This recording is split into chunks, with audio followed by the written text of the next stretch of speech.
everybody. We are sitting here with Sean from Asmodee with a pile full of games.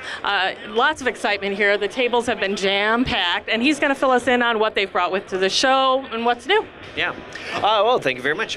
So the first one I want to talk about is Mysterium, which for us has been the hit of the convention, and it is a really interesting game. It's a cooperative game, and the best way I can describe it is something like Clue meets Dixit, where the idea of the game is that a ghost died 30 years ago, and the world's best psychics have gathered together on Halloween night to try and solve the murder. And so one player will take on the role of a ghost, and everybody else will be playing psychics, and the ghost will try to communicate to them through vision cards. And these vision cards are like beautifully illustrated individual cards, and they'll try to convey who might have killed them and with what object and in what location. So for us, it's been a really big hit. It was originally published in Europe, and we brought it over to North America.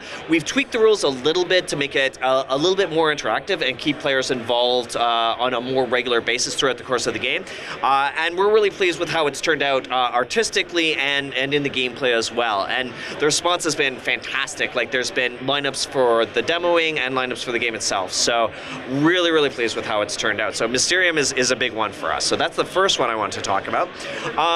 The next one is Discoveries, the journals of Lewis and Clark. So if you ever played Lewis and Clark last year, this is kind of like, I want to call it a sequel to that game. It's not an expansion to the game because it is, the gameplay is completely different, and it's the same designer, same artist, but the gameplay is very different. So what you're doing in this game is you are trying to have different adventures, explore the landscape, make treaties with different American Indian tribes, and essentially what it is a dice rolling mechanic, and throughout the course of the game, you're going to be exploring America and collecting different species of flora and fauna to get points at the end of the game. So it's very much like, if it could be said, it is one of the first games about journaling, because what you're doing is having these adventures and then making sure you record them, which was one of the most important things of the Lewis and Clark missions. So, I mean,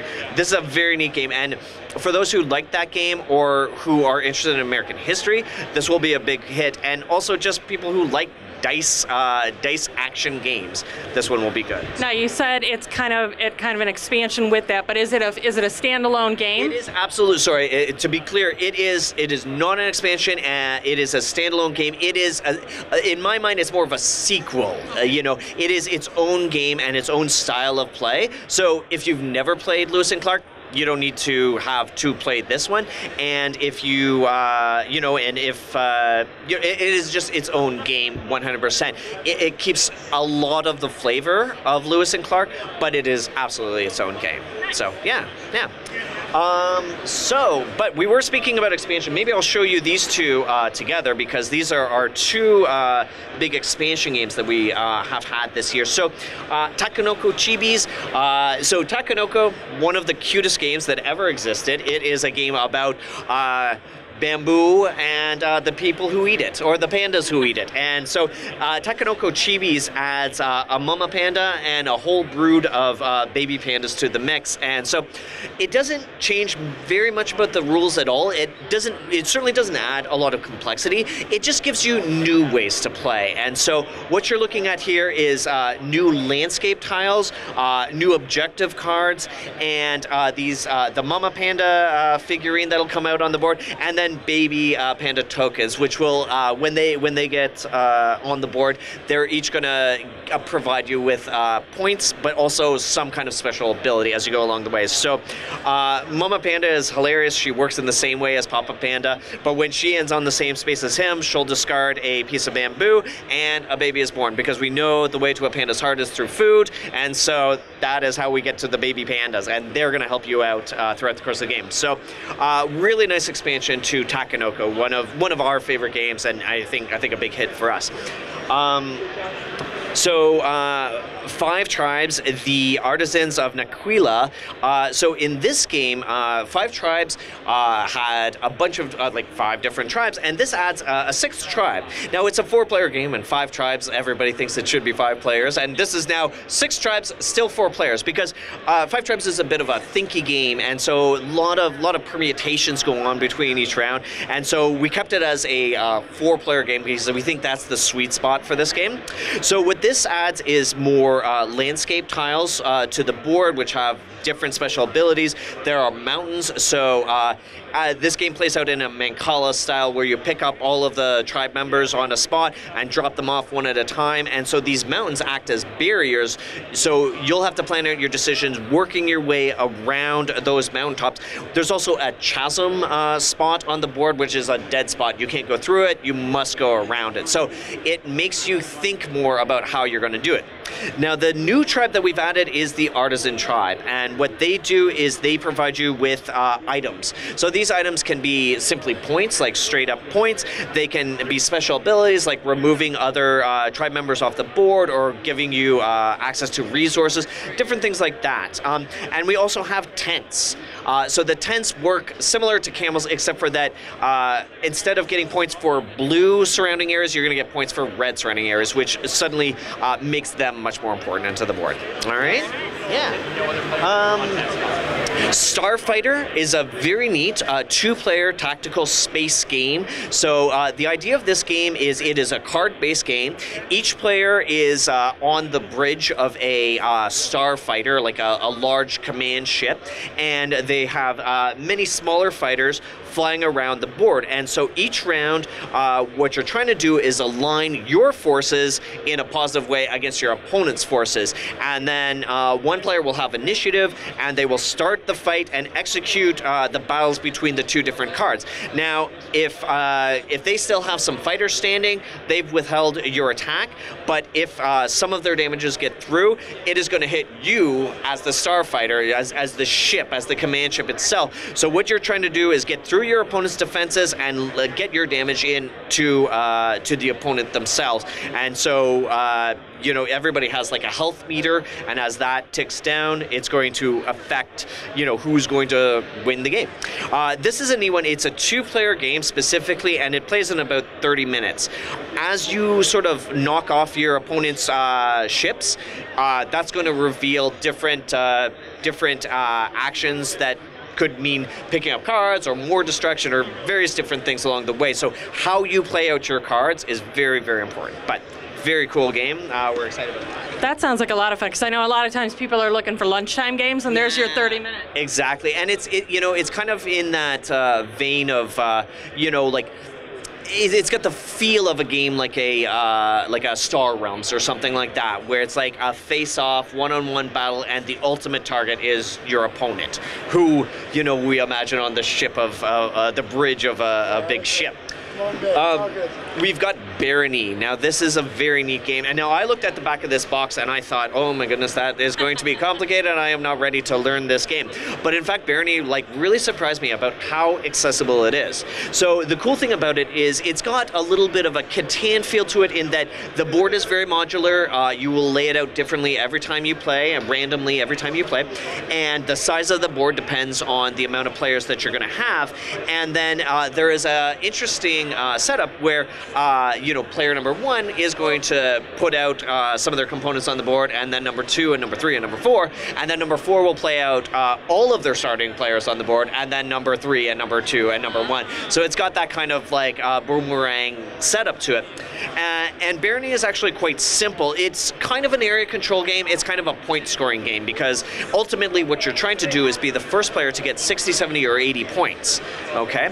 And the ways you do that is by expanding out your territory, developing your civilization, waging war on your opponents, and cashing in your points. As you get points, as you develop, you're going to get points in shield form. And so when you get points in shield form, they are kind of temporary points. I mean, I guess they're not temporary points, but the points exist, but those points can be stolen from you. So if you've got some temporary points, I might be able to attack you and steal some of those points from you. But one of the actions you can do is cash in 15 points, and those become permanent points on the actual scoreboard. So it's got a little bit of take that to it, like where you're kind of like trying to take your opponents down, but very accessible. Only 6 possible moves you can make on your turn, and each of them individually very, very easy to learn. Yeah. And finally, I'm going to show you guys Ryu. Now, Ryu is a game. The dragon Ryu is coming back after thousands of years of slumber, and so everybody on the planet of Titan is in anticipation of that, trying to create their own dragon statue as a tribute to Ryu. And the person who is able to do that the fastest is going to win the game. So the way it works is each player has their own sort of specific dragon statue that they're trying to create. And we've got 9 different islands that make up the planet of Titan, and you're going to be moving your dragon meeple around the board and executing actions on some of the different islands. And one of the major things you're going to be doing is exploring other people's islands, and from that you're going to gain cubes which represent dragon scales, dragon claws, and dragon's teeth. And those are going to be exchanged to become part of your statue. There's a neat bidding mechanic to it as well. There is one crystallized dragon tier that's inside the bag, and when that gets drawn, it forces like kind of an auction to see who wants to pay the most, like a closed bid auction where everybody puts cubes into their hand and reveals, and whoever puts the most in just automatically gets to complete the next side of their dragon. One of the neatest things is everybody has their own home island on the board, and so if I go to your home island and I explore it, I'm going to flip my exploration token, and it's either going to come up with a 4 or a 5.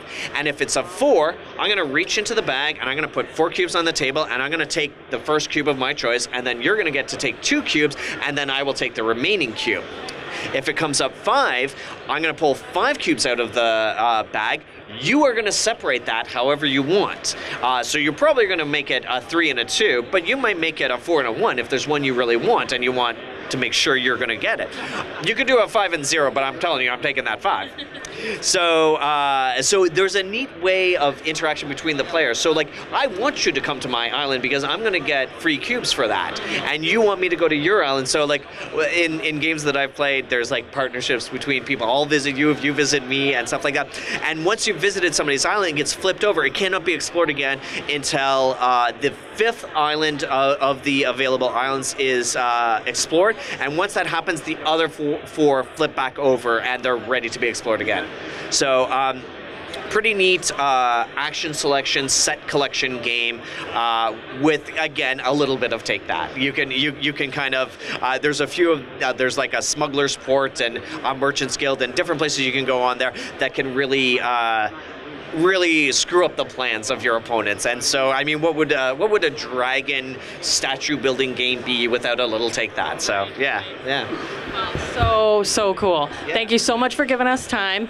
It looks like you guys are super well received here, and it's only Friday. Yeah. So you know we've been so happy with Gen Con this year. Like, really happy to have so many people out playing Asmodee games, and like great to see people like getting their hands on some of the new stuff that's out here this year. And we wish we had more Mysterium, but it will be out there soon. So yeah, we appreciate it. Very good. So if you get a chance, stop by and see them here at the convention. If not, make sure you pick up some of these cool games because they look like they'll be so much fun. Thanks. Yeah, no problem. Thank you.